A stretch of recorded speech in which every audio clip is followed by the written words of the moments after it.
Okay, this is a quick video on res gestae, focusing exclusively on the idea of the frontiers and what we see coming through res gestae.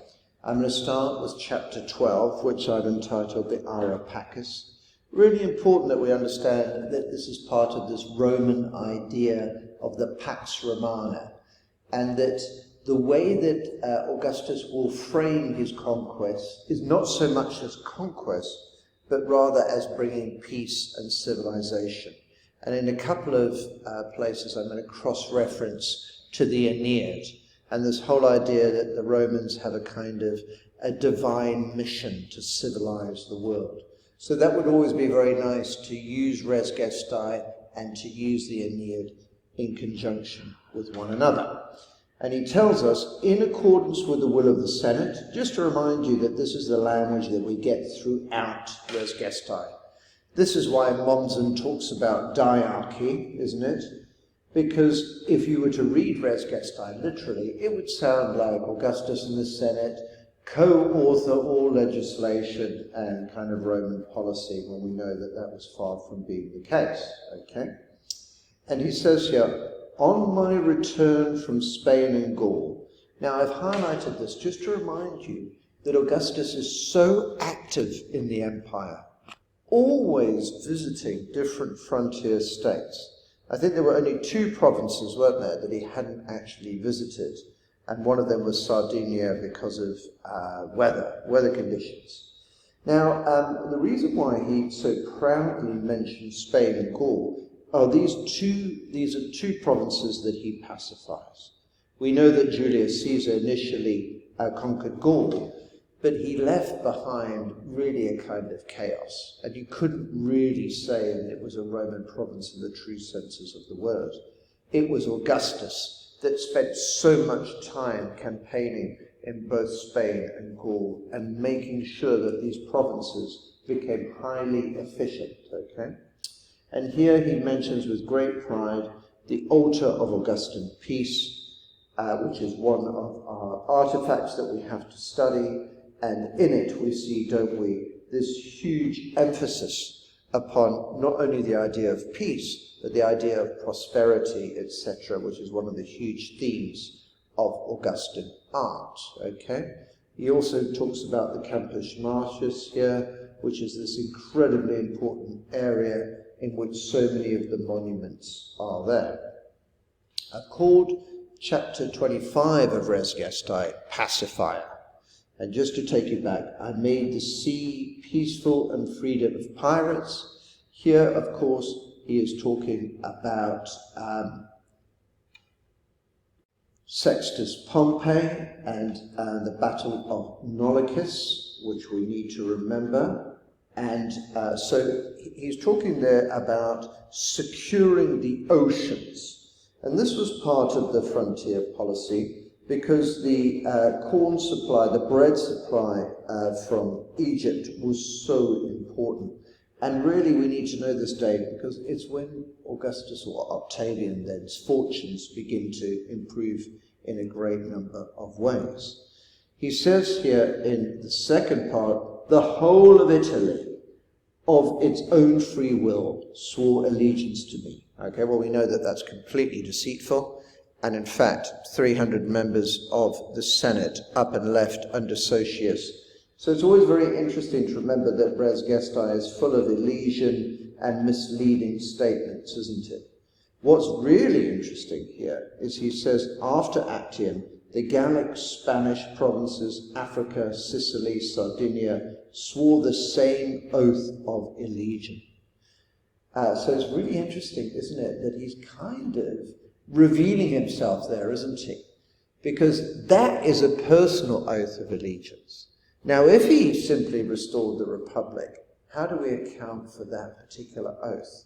It's kind of like a telling little moment where the contradictions in the Principate come to the fore. More than 700 senators served under my standards at that time, including 83 who previously or subsequently were appointed consuls, and about 170 who were appointed priests. What I think is really interesting here is that more than 700 served under my standards at the time. There are all kinds of revealing elements of res gestae which show the degree of his authority, aren't there, and make it very clear that he isn't just a first among equals. It's very interesting to look at the language of res gestae when he discusses conquest. I extended the territory of all those provinces of the Roman people on whose borders lay peoples not subject to our government. So this is, remember, res gestae is his elogium. It's how he wants to be remembered. And he wants to be remembered as bringing peace to the Gallic and Spanish provinces.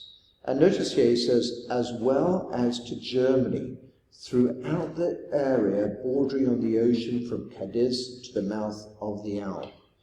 And I've written here, really, with a question mark, because my class have just looked at the Battle of Teutoburg Forest, a disastrous failure in military tactics, in which 3 Roman legions were lost. Now, of course, in keeping with the whole pattern of res gestae, there is absolutely no mention of this.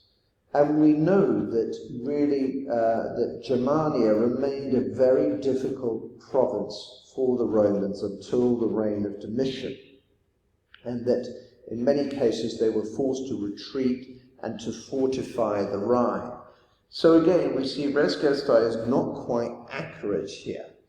He also speaks of all of these peoples who, unknown to other people, that they encountered, the Cimbri, etc.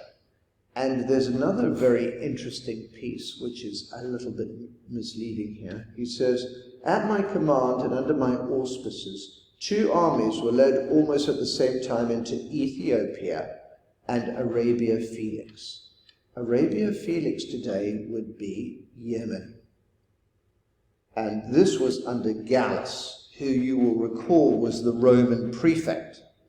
In fact, this was an absolutely disastrous loss, once again, not on the level of Teutoburg Forest, but the Romans had terrible tactics, went out into the desert, didn't have proper supply, died of disease, exhaustion, and I guess what we'd call today sunstroke.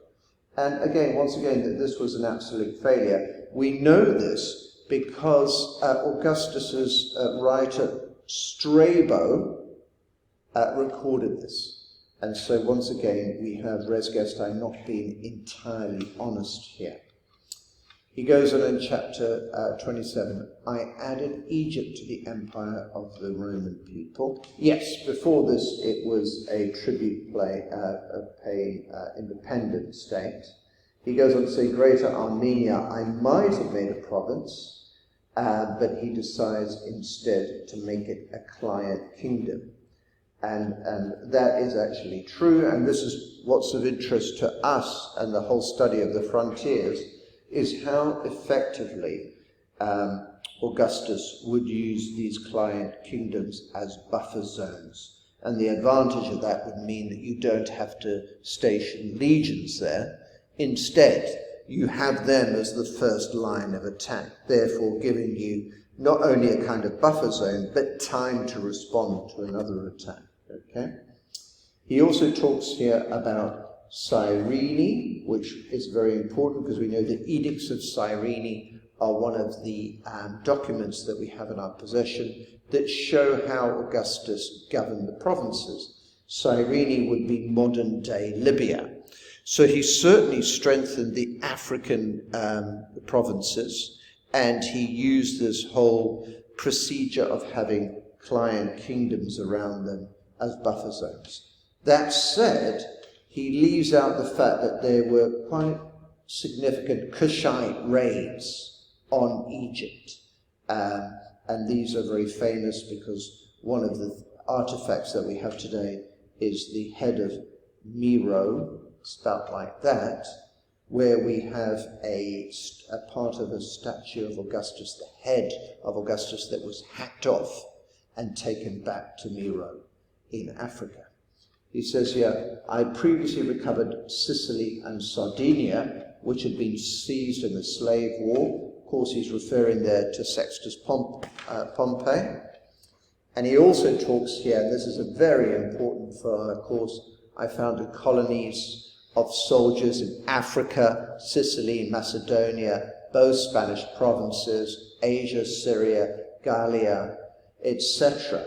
It gives you a sense of how extended the settling of the veterans was, and how important this was in Rome's frontier policy in terms of having these loyal soldiers who would then intermarry and become embedded in the community, thus Romanizing that part of the world. And we remember from the 30s, don't we, that these veterans had been a terrible problem before. They would go around and destroying agriculture, etc., displacing people, and we had all of these famines, etc. Now it would appear that this becomes a highly successful policy. In terms of the eastern part of the frontier, what does Res Gestae tells us? It says, by victories over enemies, I recovered in Spain and Gaul, and from the Dalmatians, several standards lost. Okay? So he gets these standards back. But most importantly, and we know this from the beautiful breastplate of the statue, the Prima Porta, is the recovery of the standards from the Parthians. Rome had had two uncharacteristic, shocking defeats at the hands of the Parthians, who seem to have invented a kind of warfare that the Romans found impossible to counter. We spoke before how the slow-moving Roman army was very vulnerable to these cavalry attacks and the use of arrows from distance, yeah? And we know that Res Gestae mentions this, and we know that the Carmen Seculare, our poem, mentions this as well. This is a very, very important political victory for Augustus. He's so proud of getting these standards back. And the reason why it's such a diplomatic coup is we know the Romans absolutely valued these standards, and that they were then exhibited in the Augustan Forum, showing how effective he was as a commander. But also Augustus and his acolytes were able to spin this into a military victory. And what he doesn't mention so much here is Augustus becomes increasingly influential in terms of Parthian politics, and he's serving as kingmaker for the Parthians. And we know that Parthia goes into decline from this time onwards because of internecine conflict, constant civil wars within the ruling family. So that works to his advantage. He doesn't have to fight a costly, difficult war there. He avoids the humiliation that we know Mark Antony has when he invades Parthia and loses his baggage train. And instead here, he is able to have a diplomatic triumph, which is then reframed as a kind of military triumph. Okay?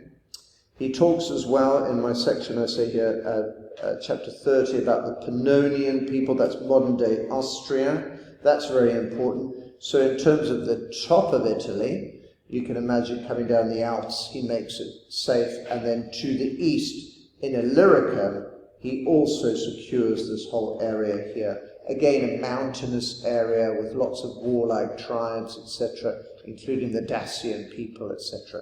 So Illyricum, which is very strategically placed, if you were to use it as a base to launch an invasion into Rome, is made much more secure. So he boasts about that. Also, he likes to see himself as the kind of diplomatic center of the world. I've called this section Kings Bow Down. We have kings from India coming to see him. The Bastane, again, that's in that Balkans area. The Scythians, okay, Albanians, etc. So there's this incredible sense of pride that Rome is the diplomatic center of the world and that everyone is sending ambassadors. So even if they don't control that particular territory, they more or less have mastered it, and these other people have accepted their superiority. So it's all part of this Roman patriotism. It's very much part of the idea that Agrippa puts the first map of the world up in Rome, and that Rome begins to see itself as the kind of master of the globe. It has much more of an imperial ethos from this time onwards, okay? And lots of kings come to him as well. They come from Parthia. King Phraates comes. We have even the kings of the Britons. So although Augustus decides not to invade Britain, he leaves it independent. Interestingly, he still has a strong hand in British politics, doesn't he? So what he's saying in Res Gestae is that he has secured all aspects of the frontiers. And I've suggested that the bit that's not entirely true is Germania, where really it was still in quite a restive state when Tiberius takes over. Finally, he says the Parthians and the Median peoples sent to me ambassadors of their nobility who sought and received kings from me. So again, this idea of pride and everybody, making sure that they are bowing down to him and accepting his superiority. So when we think about the length of Res Gestae, a large amount of Res Gestae is dedicated to showing the extension of the empire, the pacification of lots of aspects of the empire. It is a little bit economical with the truth when it comes to Arabia Felix, to Yemen, and to Germania. But most of this is broadly accurate and shows the extent of Augustus's empire. And there will be no emperor that makes these kinds of gains and adds so much territory to the empire.